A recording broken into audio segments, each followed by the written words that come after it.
ドクター、この資料をお探しですか？ペンもどうぞ。もし机に向かわれるのが疲れるのでしたら、口述していただければ私が記録します。失礼、驚かせてしまいましたか？まだ私の存在に慣れておられないようですね。私はいつもドクターの執務机のそばで控えておりますので、何かご用があれば、どうぞ遠慮なくお申し付けください。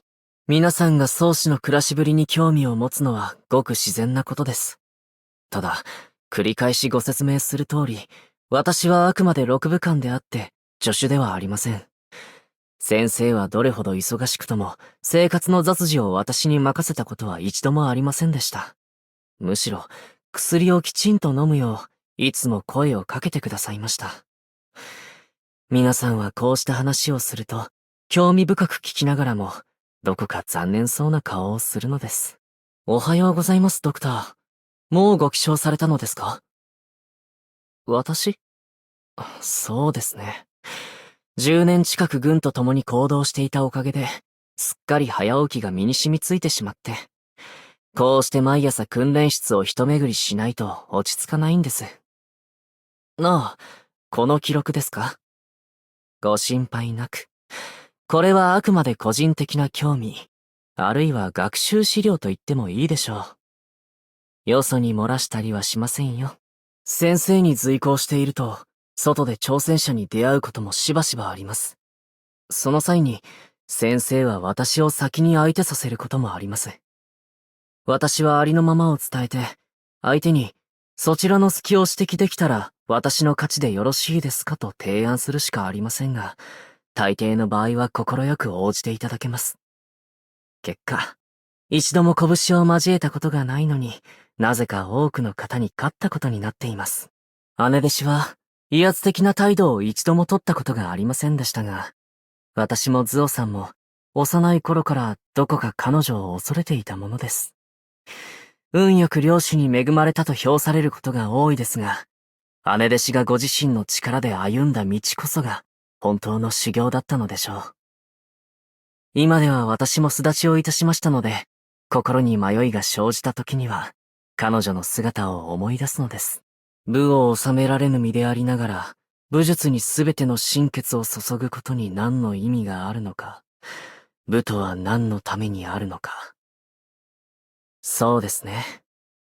人生は浮草のようなものですから、心に留めて心血を注げるものがあってこそ、人は拠り所を得たと言えるのでしょう。なぜこんなにも気にかけるのかと。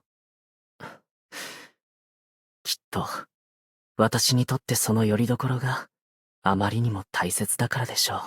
幼少期のズオさんですか？今とはまるで違いましたよ。私が病に伏していると聞きつけると、外へ連れ出して遊ぼうとしていました。幽面の縄文は、彼の傾向では外に出ることはできても、中に戻ることはできませんでした。結局、二人で叱られたのですが、その時彼はポケットから、外で摘んできたサジーの実をくれました。熟しておらず、ひどく酸っぱかったですけどね。先生は、これまで多くの弟子を取り、出自や地位を問わず、武を志す者には、分け隔てなく教えを授けてこられました。たまに思うのです。もし私がもっと丈夫な体であったなら、先生の一番弟子になる可能性もあったのではないかと。この話は、どうかここだけの秘密にしてください、ドクター。ドクター、孝子の話をお聞きになりたいのですか？義を重んじ、人助けに惜しみなく財を施した家が、賊に襲われました。唯一生き残った幼子を一人の侠客が救い出しました。侠客は少年に復讐を望むかと尋ねましたが、少年は二度とこのような悲劇が起きないようにと願っただけでした。まあ、ただの孝子の話ですよ。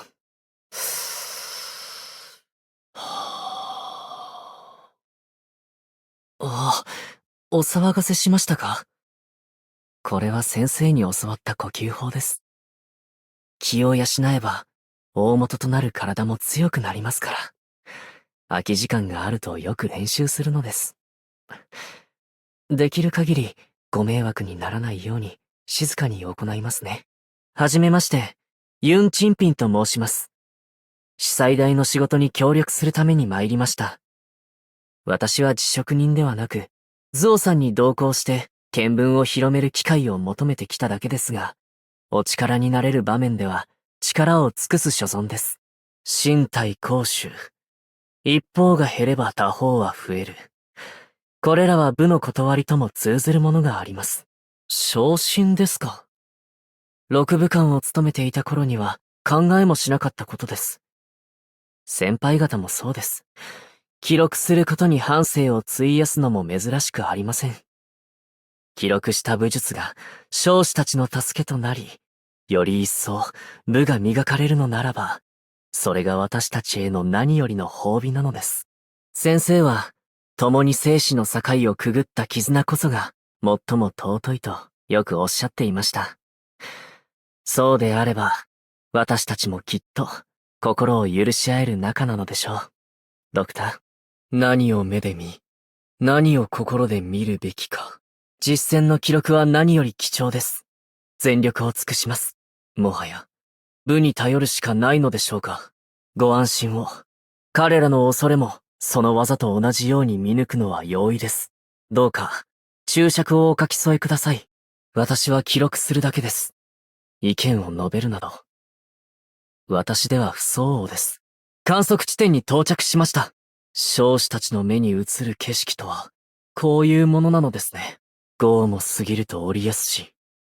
じっとしていてください。打撲薬を塗ります。林をかける雲獣、一葉も落とさず。見事な身のこなしです。渓谷に降る周雨に清少は揺るがず。素晴らしい実力です。まず思いがあってこそなりに至る。型にとらわれる必要はありません。水滴心をうがち、寸頸筋を立つ。ドクターの戦術は、すでに新たな境地に至っています。状況を細部まで観察し、依然をもって未然を知る。先生が私に、ドクターがことに当たる時の術をよく観察するようにとおっしゃったのは、こういうことでしたか。さまつなところにとらわれるのではなく、対局を見据えること。ドクターの視野を、私も学ばねばなりませんね。私の見識では、返せぬ技など存在しないように思えます。ドクターさえよろしければ、先ほどの戦局を共に振り返りましょう。必ずや、勝機を見出せるはずです。ひとまず先生に挨拶をしてきてもよろしいでしょうか。同じ技ばかり使うと、たやすく見破られてしまいますよ、ドクター。もっとも、私相手ならそれで十分でしょう。風の音だけが聞こえ、聖戦の鼓みは鳴らず、砂地の草も、また青々と茂っています。アークナイツ。ドクター、申し訳ありません。